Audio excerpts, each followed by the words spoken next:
দেখো 10 নম্বরে কি লিখেছে, মিলির টাকার 14 গুণ টাকা মুন্নির কাছে আছে।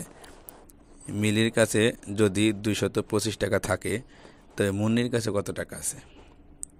তার অঙ্ক আগে ভালো করে বুঝবে, পরে তোমরা উত্তর লিখবে। মিলির কাছে কত টাকা আছে? 225 টাকা আছে। মুন্নির কাছে কত টাকা আছে এটা আমাদের কি করতে বলছে? বের করতে বলছে। আর কীভাবে বের করতে হবে? এখানে উপরে 1 নম্বর কি আছে, মিলির টাকার 14 গুণ টাকা মুন্নির কাছে আছে। মুন্নির কাছে কত টাকা আছে তা লেখা নাই, বলছে মিলির যে টাকা আছে টাকার থেকে 14 গুণ টাকা মুন্নির কাছে আছে। আর মুন্নির কত টাকা আছে আমাদের বের করতে হবে। তো আমরা কীভাবে বের করবো? আমরা মিলির টাকা যেহেতু দেওয়া আছে, মিলির টাকাটা আগে লিখবো। মিলির কাছে আছে 225 টাকা। এবার কি বলছে, মুন্নির কাছে কত আছে? দেখো, মিলির টাকার 14 গুণ টাকা আছে। তাই 14 গুণ টাকা বেশি, 14 গুণ অনেক বেশি আছে, আমাদের গুণ করতে হবে। তাহলে আমরা লিখবো মুন্নির কাছে আছে, মিলির কত আছে? এই 225 গুণ কত? 14। যেহেতু 14 গুণ বেশি আছে, 14 লিখবো আমরা, গুণ 14 টাকা। তোমরা আলাদা একটা গুণ করে দাও। 4 5 কত হয়? 20, 20 শূন্য থেকে 2, 4 দুগুণে 8 আর 2 যোগ করলে কত হবে? 10, 10 শূন্য থেকে 1, 4 দুগুণে 8 আর 1 9।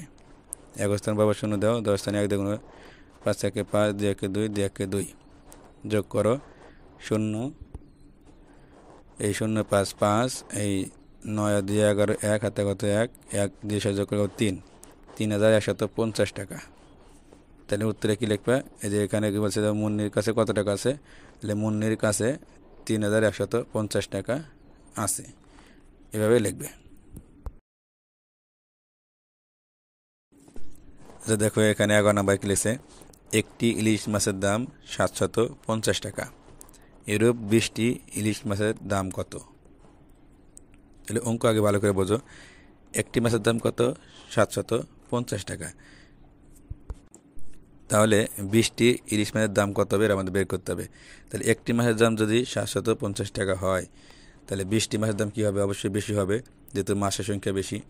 তাহলে কী করতে হবে? আমাদের গুণ করতে হবে। আমরা কীভাবে লিখবো? যেহেতু একটি মাছের দাম দেওয়া আছে, তাহলে আমরা লিখবো একটি ইলিশ মাছের দাম 750 টাকা। এখন মাছ কয়টি? 20টি। তাহলে 20টি ইলিশ মাছের দাম কী হবে? বেশি হবে, যেহেতু সংখ্যা বেশি। তাহলে আমরা কী করবো? 750 গুণ 20 দেবো। তাহলে আমরা কীভাবে গুণ করবো? এটা আমরা কিন্তু এভাবে যেরকম আছে এরকম গুণ করতে পারবো। যেহেতু শূন্য আছে, দেখো, তাহলে 2 দিয়ে যদি শূন্য বাদ দিয়ে আমরা গুণ করি, এই 2 দিয়ে 5 গুণ করে 5 দুগুণে 10, 10 কত হবে? 0, হাতের কত? 1, এই 2 দিয়ে 7 গুণ, 7 দুগুণে 14, হাতে রাখে 15। শূন্য বাদ দিয়েছি কটা? এই যে এই একটা আর একটা করে 2টা, তাহলে আমরা এখানে 2টা শূন্য দিয়ে দিই। কত করে? দেখো, 15,000 টাকা। যদি এরকম থাকে তোমরা কিন্তু এভাবে গুণ করতে পারো, সহজ। তাহলে 20টি ইলিশ মাছের দাম কত হবে? 15,000 টাকা। তোমরা উত্তরে লিখবে 20টি ইলিশ মাছের দাম 15,000 টাকা।